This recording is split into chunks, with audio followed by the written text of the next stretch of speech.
The night I drove back from the lake house, the roads were empty, and I remember thinking how perfect that was, how everything had gone exactly as I'd planned. The silence felt like confirmation, like the world was agreeing with me. I was wrong about that. I was wrong about most things, but I didn't know it yet. That's the thing about certainty. It feels exactly like wisdom until it doesn't. My name doesn't matter anymore. What matters is that I was 43 years old. I had been married for 19 years, and I believed I understood my life completely.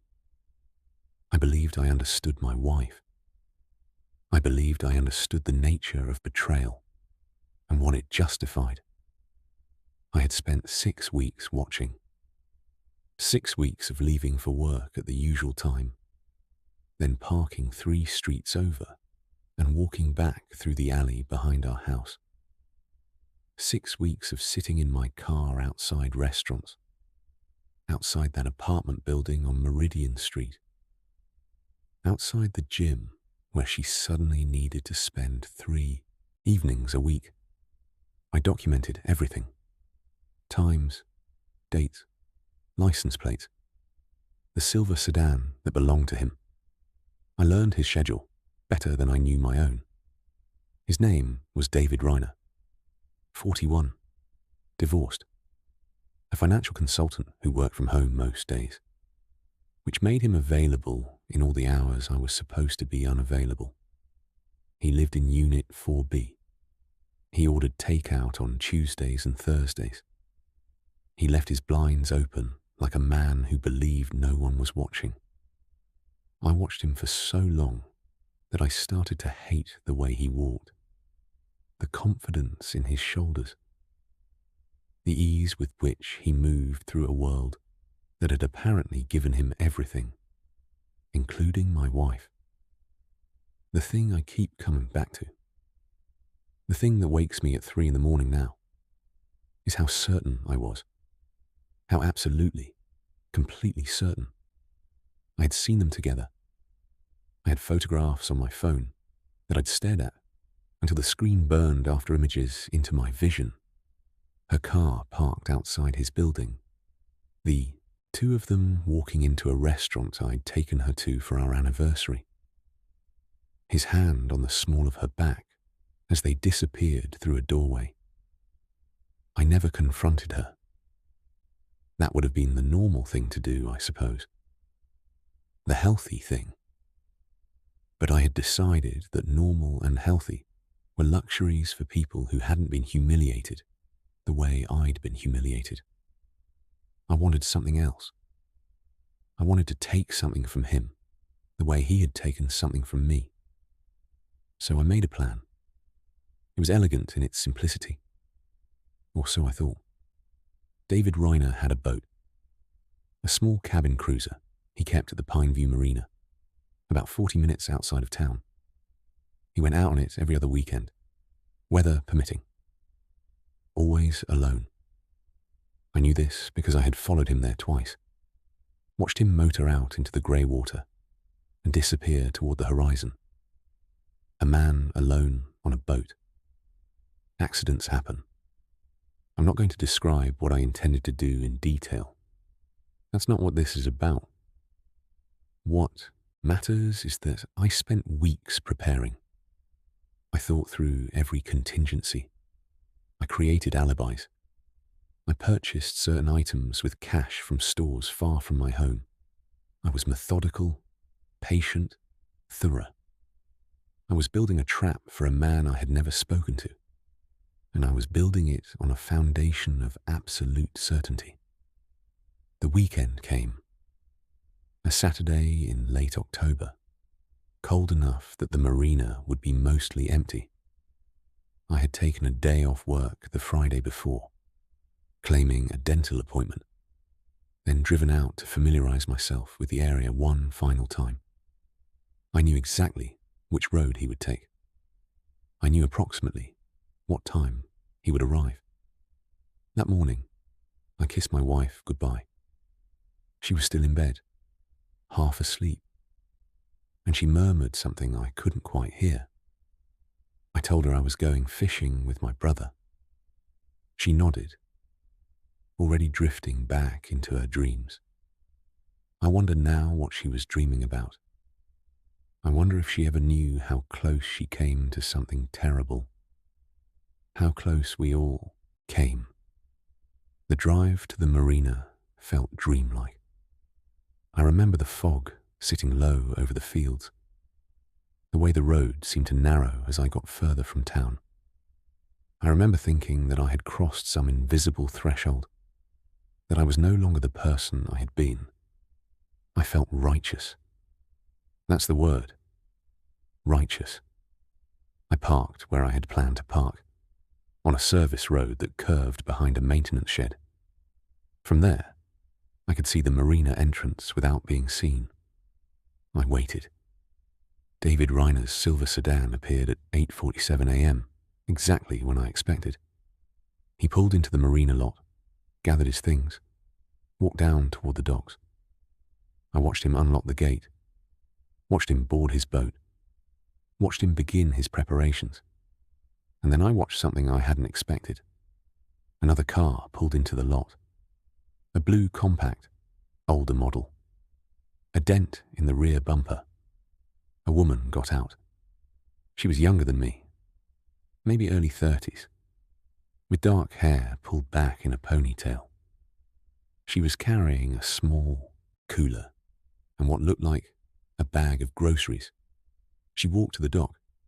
David Reiner saw her and smiled. A real smile, the kind that changes a face entirely. He helped her aboard. She kissed him, not on the cheek, not the kind of kiss you give a friend.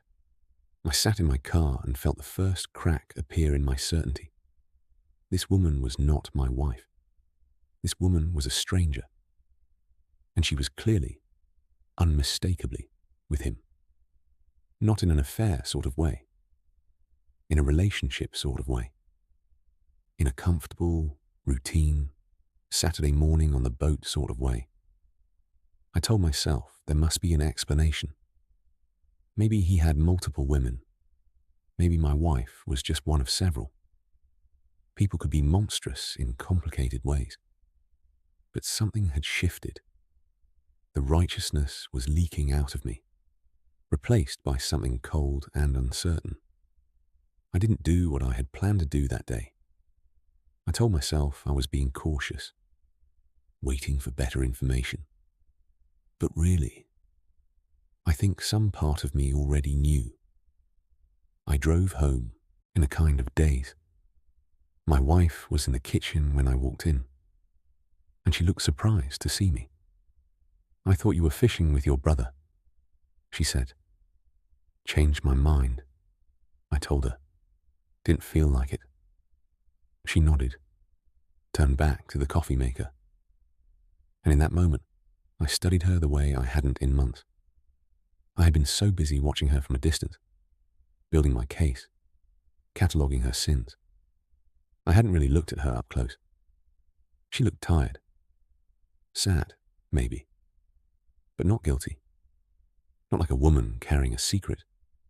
That afternoon, while she was out running errands, I went through her phone. Really went through it. Not just checking the obvious places. I checked her deleted messages, her archived emails, her hidden photos. I checked everything. There was nothing. No messages to David Reiner. No calls to his number. No photographs of him, or evidence of any relationship at all. I went back through my own evidence. The photographs I had taken. Her car outside his building. But his building had 12 units. And I suddenly realized I had never actually seen her go inside. The restaurant where they'd walked in together. But in the photo, they weren't touching. Weren't even looking at each other. His hand on the small of her back. But when I looked again, really looked, the image was blurry. Indistinct. The woman might have been anyone. The woman might not have been her at all. I sat on the edge of our bed with my phone in my hands. and I felt the world rearranging itself around me. All those weeks of watching, all that certainty. Built on what? A silver sedan that was a common model. A woman with brown hair like my wife's. The desperate need to find an explanation for the distance I had felt growing between us. I had been so sure. So completely, devastatingly sure. Over the next few days, I dismantled my case piece by piece. I drove back to the apartment building on Meridian Street and watched the residents come and go. One of them was a woman in her 50s with a small dog. My wife's cousin, I suddenly remembered. My wife had mentioned visiting her months ago. I had forgotten, or hadn't been listening, or had chosen not to remember. The gym where she spent 3 evenings a week.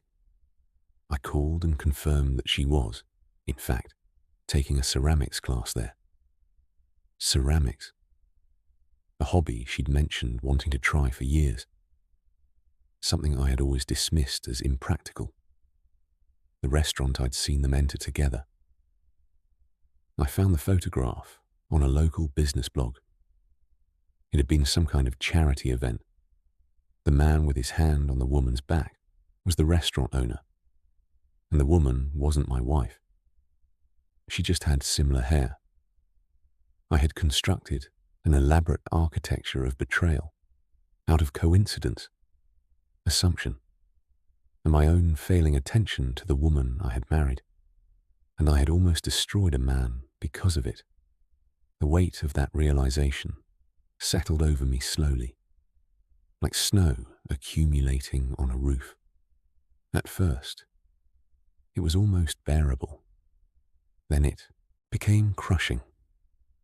I started having trouble sleeping. I would lie awake and trace the paths of my planning. All those careful preparations. And imagine how easily they could have led somewhere irreversible. I would think about David Reiner motoring out into the water, unaware that a stranger had spent weeks planning to hurt him for something he hadn't done. I would think about the woman with the ponytail, the one who kissed him that morning at the marina. His girlfriend, probably. Maybe his fiancée. Someone who loved him and would have mourned him. I would think about my wife, waking up one day to discover that her husband had done something monstrous, for reasons she would never understand. The thing about near misses is that they don't leave visible scars.